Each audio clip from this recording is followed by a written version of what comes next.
Parece que sea partidario de privatizar cada centímetro cuadrado del planeta, Por supuesto. cada metro cúbico de aire, de agua.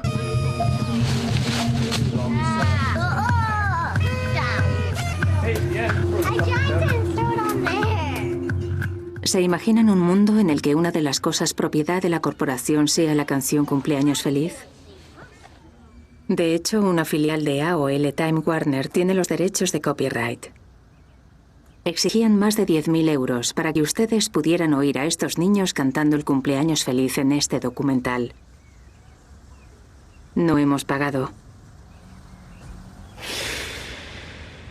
Hemos preferido utilizar el dinero para volar con nuestro equipo a Boston y Los Ángeles para mostrarles la siguiente historia. 5, 4, 3, 2, 1. Off into space. Man, that takes real teamwork. And here's a team of junior spacemen with an out-of-this-world breakfast. Si comparamos el marketing de antaño con el de hoy, es como comparar una escopeta de aire comprimido con una bomba inteligente. No es lo mismo que cuando yo era niña, ni siquiera que cuando los jóvenes de ahora eran niños. Ha cambiado. Es mucho más sofisticado y está mucho más extendido. No es que los productos en sí sean buenos o malos. Es la idea de manipulación de los niños para que compren los productos.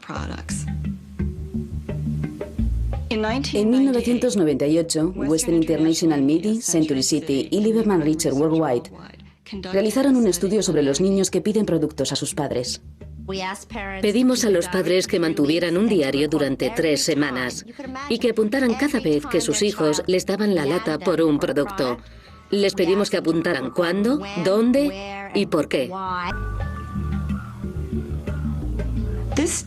Este estudio no era para ayudar a los padres cuando sus hijos les dan la lata, sino para ayudar a las corporaciones a enseñar a los niños a dar la lata con más eficiencia.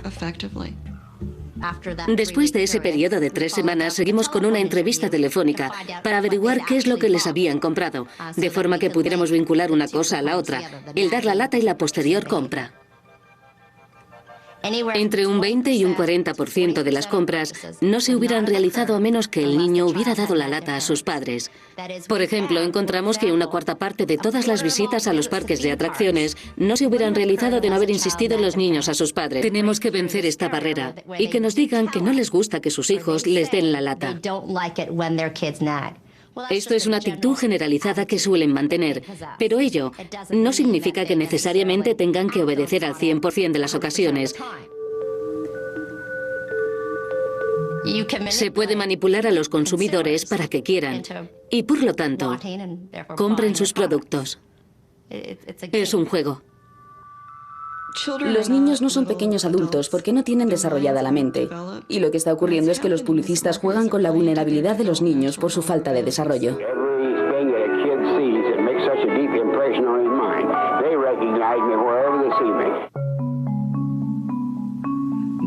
La publicidad a la que están expuestos los niños actualmente está apoyada en psicólogos y ampliada por la tecnología mediática de una forma que nadie pensaba que fuera posible. Cuanta más información se tenga del consumidor, más creativo pueden ser en tus estrategias de comunicación. Si para ello hace falta un psicólogo, entonces queremos tener uno también. No estoy diciendo que sea un error hacer cosas para los niños, pero creo que es importante distinguir entre los psicólogos que trabajan con productos para niños y ayudan a las empresas fabricantes de juguetes a hacer productos que sean apropiados para su fase de desarrollo. Creo que es estupendo, pero otra cosa es vender los juguetes directamente a distinguirlas. Cuando haces lo que hago yo, tu vida se convierte en algo compartimentado.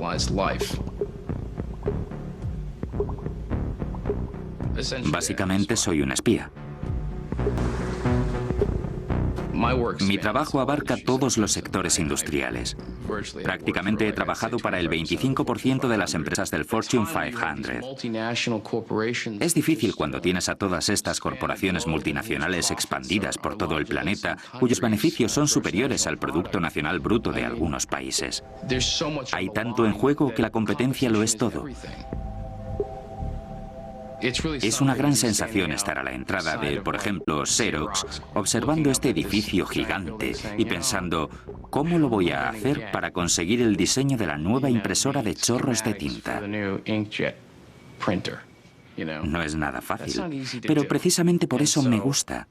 Para mí es un reto, y a veces es hasta más divertido cuando saben que voy. Cuando han oído que he sido contratado o cuando el director de seguridad me llama para darme un aviso porque me han visto en la zona o lo que sea. Es en realidad divertido. He pasado por inversor bancario, he pasado por capitalista de riesgo. Puedo localizar a tus empleados y decirles que les llamo desde la agencia de empleo ACME y que tengo un trabajo con una retribución considerablemente superior de lo que les están pagando y que si quieren entrevistarse conmigo. Cuando me reúno con este ejecutivo, no se da cuenta de que voy a interrogarle para informar a la competencia, que no hay ningún trabajo y que la oficina en la que está es alquilada, que la foto de familia de mi despacho es falsa y que se trata de una gran treta para averiguar información para la competencia. Yo no me siento culpable. Vamos, tienes que esperar que haya personas como yo por ahí. Somos depredadores.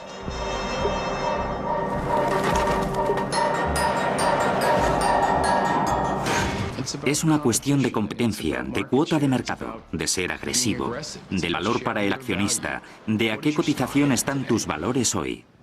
Si eres presidente de una compañía, ¿crees que a tus accionistas les importa en realidad si eres una buena persona o no? ¿Crees de verdad que preferirían que fueses un buen tipo? ¿Que preferirían eso antes que tener dinero en el bolsillo? Yo creo que no. Creo que la gente quiere dinero.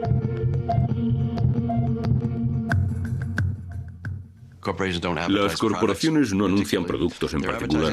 Lo que anuncian es una forma de vivir, una forma de pensar, una historia de lo que somos como gente y cómo llegamos hasta aquí y de cuál es el origen de nuestra así llamada libertad. Hemos pasado por décadas, décadas y décadas de propaganda y educación que nos han enseñado a pensar de una determinada manera. Cuando se aplica a las grandes corporaciones es como si fueran inevitables e indispensables y, de alguna forma, extraordinariamente eficientes y que son las responsables del progreso y de la buena vida.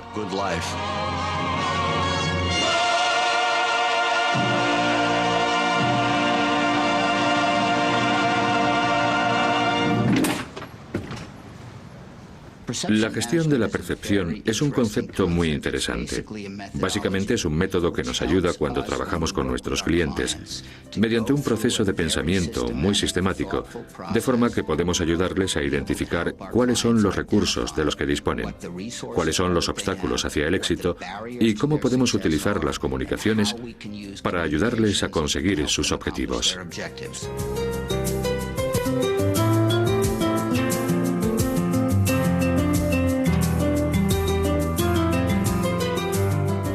Si Michael o Angélica fueran un día y me dijeran, papá, ¿qué haces y por qué es importante? Mi respuesta sería básicamente que ayudo a las empresas a que tengan una voz.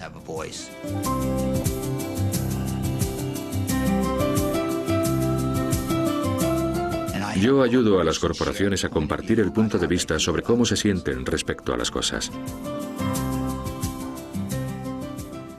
Se venden a sí mismos, venden su dominio, venden sus reglas.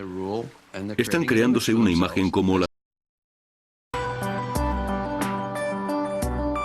El caso Chakrabarti es uno de esos grandes momentos en la historia judicial. El público desconocía completamente lo que estaba ocurriendo durante el juicio. General Electric y el profesor Chakrabarti fueron a la oficina de patentes con un pequeño microbio que devoraba los vertidos de crudo. Dijeron que habían modificado este microbio en el laboratorio y que por tanto era una invención. La oficina de patentes y el gobierno de Estados Unidos examinaron este supuesto invento y dijeron, de ninguna forma.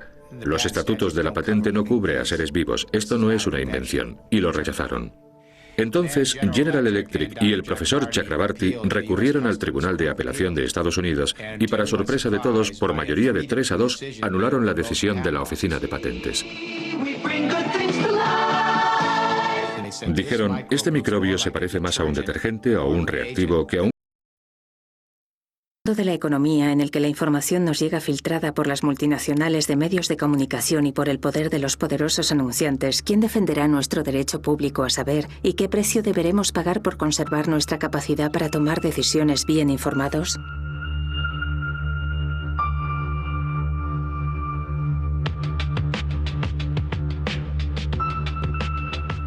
Lo que la Fox Television nos dijo es que íbamos a ser investigadores. Contad las historias que queráis, haced preguntas difíciles y obtener respuestas. Así que pensamos, es un trabajo de ensueño. Lo primero que nos pidieron hacer no fue inventar una historia, sino rodar un vídeo promocional que se llamaba Los Investigadores.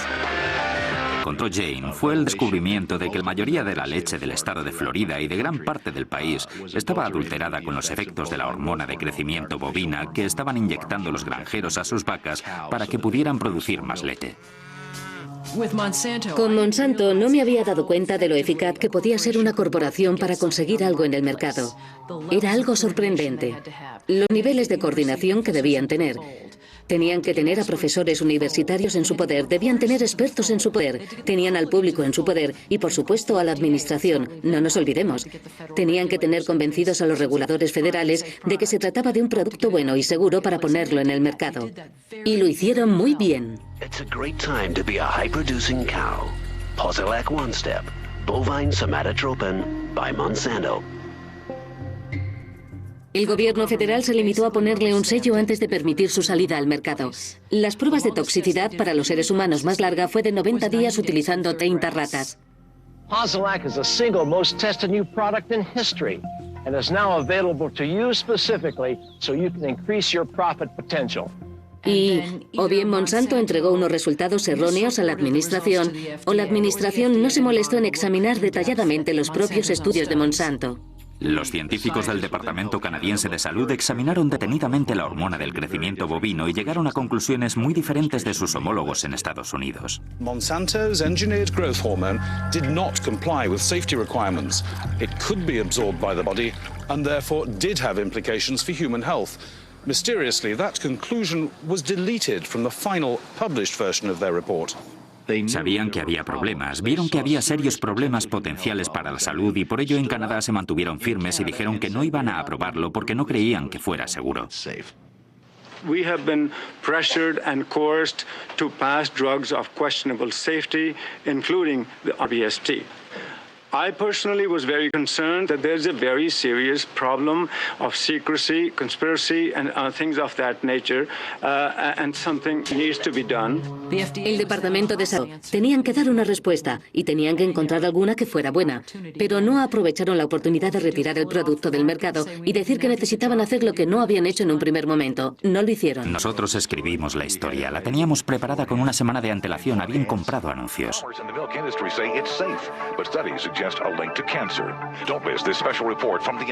Ese viernes por la noche, antes del lunes, iba a comenzar la serie, pero recibimos por fax una carta de una abogada muy cara de Nueva York diciendo que la había contratado Monsanto. Contenía una serie de cosas que eran disparatadamente falsas, demostrablemente falsas. Pero si no conocías la historia y si no sabías lo que habíamos trabajado para producir la serie, aquello hubiera podido asustar al locutor o al director. Decidieron retirar la historia para volver a comprobarla. Pero la conclusión fue que no existían errores en esa historia. Se había escuchado a ambas partes y ambas partes habían tenido su oportunidad para hablar. Una semana después, Monsanto envió una segunda carta que contenía frases aún más fuertes. Decía que aquello tendría pésimas consecuencias para Fox News si la historia salía al aire en Florida. Y entonces les entró el pánico. Temían que les demandaran y, como averiguamos después, también tenían miedo de perder dinero en publicidad por todos los canales que poseía Rupert Murdoch. Era propietario de más canales de televisión que ningún otro grupo de Estados Unidos. 22 canales de televisión. Eso es mucho dinero en publicidad para Roundup, Aspartame y NutraSweet. Así que nos metimos en una batalla. La primera fue con el nuevo director general.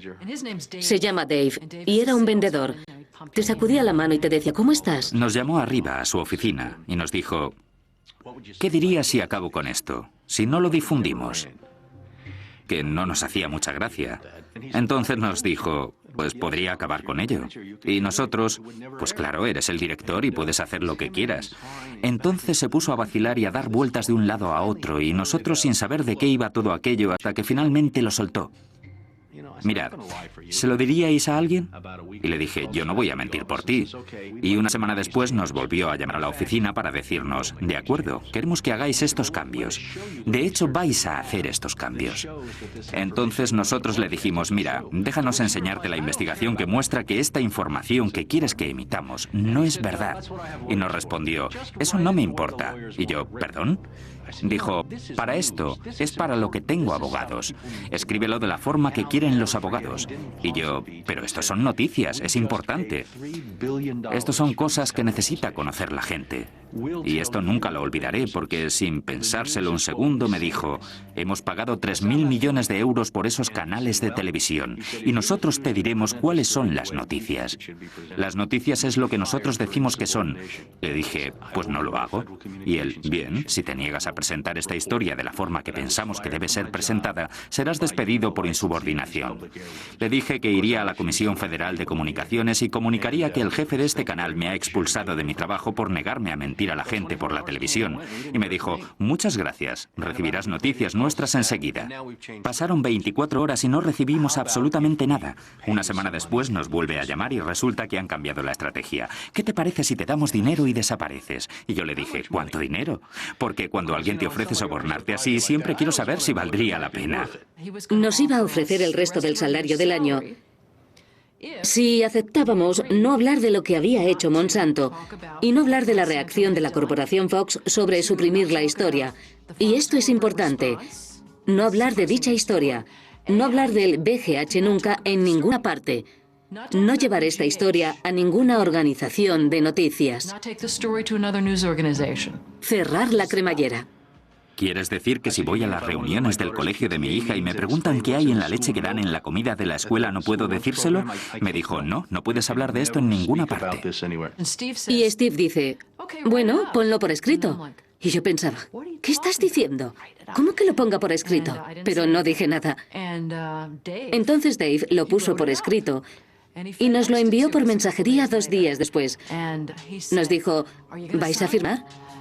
Y nosotros, no, Dave, no vamos a firmar eso.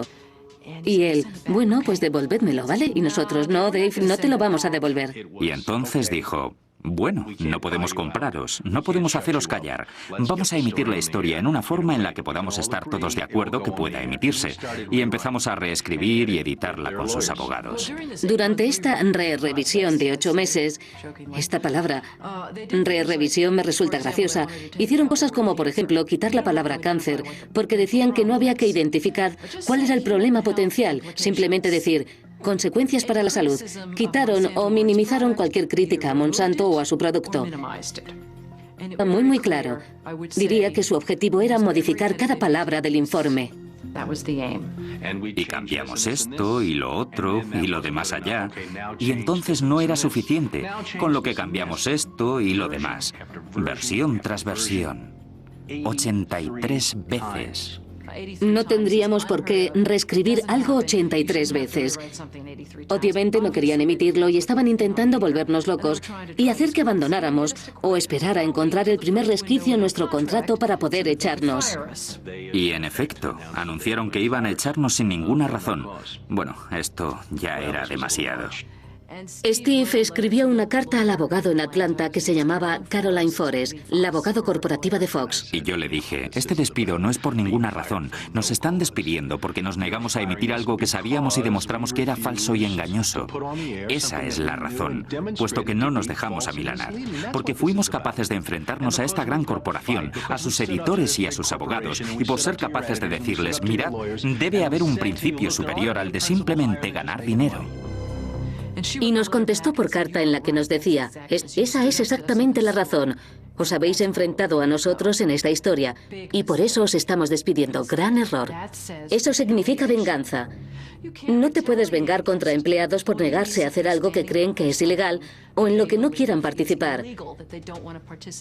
Eso nos proporcionó el estatus necesario en el estado de Florida para tirar de la manta y poner una reclamación contra nuestro patrón. 2 o 3 años después salió el juicio. Tras 5 semanas de testimonio, el veredicto del jurado, con una indemnización de 425.000 euros, determinaba que la historia que nos habían presionado para emitir, la historia que nos resistíamos a contar, era de hecho falsa, distorsionada o sesgada. Fox News apeló el veredicto. 5 grandes corporaciones mediáticas de noticias acudieron al tribunal en apoyo de Fox. Florida's appellate court has ruled in favor of Fox 13. You may recall that Jane Acree, a former reporter here, sued Fox 13 in a whistleblower lawsuit, claiming she was fired for refusing to distort her report. The appeals court today threw that case out, saying Ms. Acree had no whistleblower claim against the station based on news distortion. Fox 13 Vice President and General Manager Bob Linger says the station has been completely vindicated by the ruling. Lo que Fox se negó a informar es de esto. Jane demandó a Fox bajo el estatus proporcionado por el estado de Florida que protege a aquellos que intentan evitar que otros infrinjan la ley. Pero los jueces del Tribunal de Apelación encontraron que falsificaron